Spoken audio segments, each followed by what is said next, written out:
गुरुदेव, क्या कोई ऐसा भी उपाय है कि चाहे किसी भी योग से इस तरह की बीमारी या फिर जो भूलने की आदत है लोगों की, वो हमारे ऊपर असर डाल रही हो, लेकिन क्या ऐसा कोई उपाय है कि जीवन में ऐसा कभी हो ही ना कि बहुत ज़्यादा प्रभावित हमें ये करे? बिल्कुल बेटा, चाहे शनि हमारी मानसिकता को खराब करे, चाहे बुध राहु हमारी मानसिकता को खराब करे, चाहे बृहस्पति बुध का मेल हमारी मानसिकता को खराब करे या और कोई भी ग्रह करे, लेकिन अल्टीमेटली खराब तो राहु ही होता है।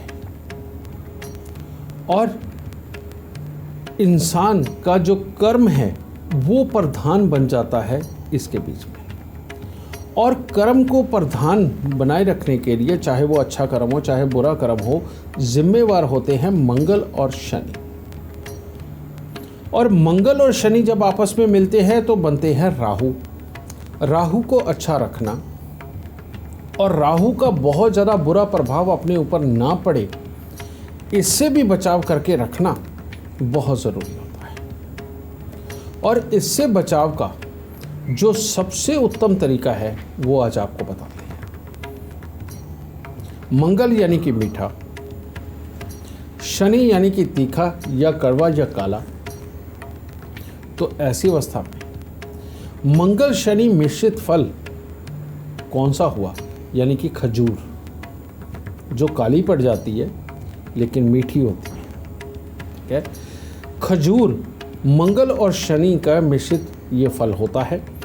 अगर इंसान रेगुलर अपने खाने के अंदर खजूर का प्रयोग करता है तो इससे राहु बनता है। और अगर इंसान खजूर बांटता है तो इससे राहु जाता है।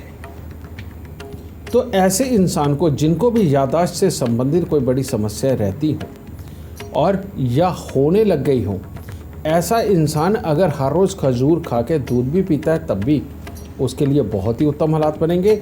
और अगर खजूरें वो हफ्ते का एक दिन चुन ले, चाहे शनिवार चाहे मंगलवार, थोड़ी सी खजूर लेके गरीबों को अगर वो बांटता भी है तो राहु जाता भी रहेगा जो खराब वाला है, और फ्रेश सोच के लिए राहु आता भी रहेगा जो आपको अच्छे विचार देगा, इंस्टेंट आपको सोचने की ताकत भी देगा।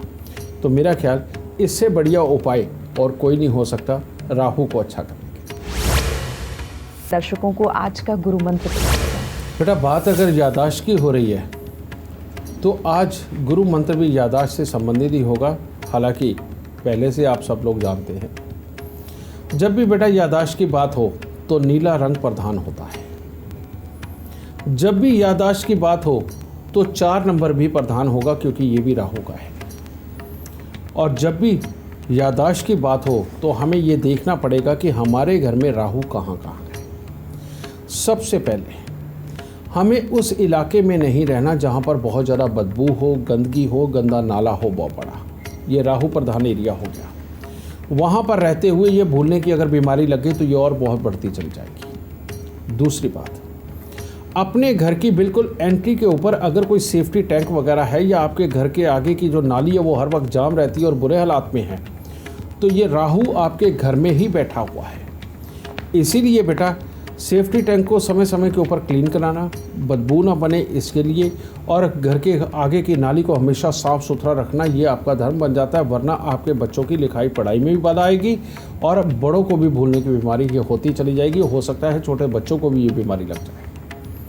और तीसरा, घर के अंदर जो आपके बेड है, सोने वाला जो कमरा है, उसके अंदर बंद इलेक्ट्रॉनिक सामान, जिसके अंदर की सोल्डरिंग वगैरह हुई होती है लेड वगैरह की, ऐसा कोई भी सामान ना हो। और जितना ज़्यादा आप कबाड़ से दूर रहेंगे उतना ज़्यादा अच्छा होगा। और हमेशा ये इलेक्ट्रॉनिक सामान के लिए एक ऐसा कमरा होना चाहिए जो बंद पड़े रखते हैं, जहाँ पर एक खुली खिड़की होनी चाहिए। घर के अंदर की तरफ का दरवाज़ा बंद हो और बाहर की तरफ की खिड़की का वेंटिलेशन खुला हो, ताकि वहाँ पर उत्पन्न होने वाली जो भी ऊर्जा है वो घर के बाहर निकल जाए, घर के अंदर ना फैले। सिर्फ इतना सा अपना के देखिए। और केसर का प्रयोग, रुद्राक्ष का पानी, यानी कि रात्रि में रुद्राक्ष के अंदर पानी डाल के सोना और सुबह बेशक 2-2 बूंद पीना, 2-2 घूंट पीना, ये आपकी याददाश्त को और उत्तम करता चला जाएगा। और हल्दी का प्रयोग खाने में ज़्यादा से ज़्यादा मात्रा में करना। ये सब चीज़ें अगर आप करते हैं तो बेटा बच्चों की लिखाई पढ़ाई से लेके बड़ों की याददाश्त तक सब कुछ उत्तम चलेगा और इससे जो सुख मिलने चाहिए फिर वो सब आपकी झोली में।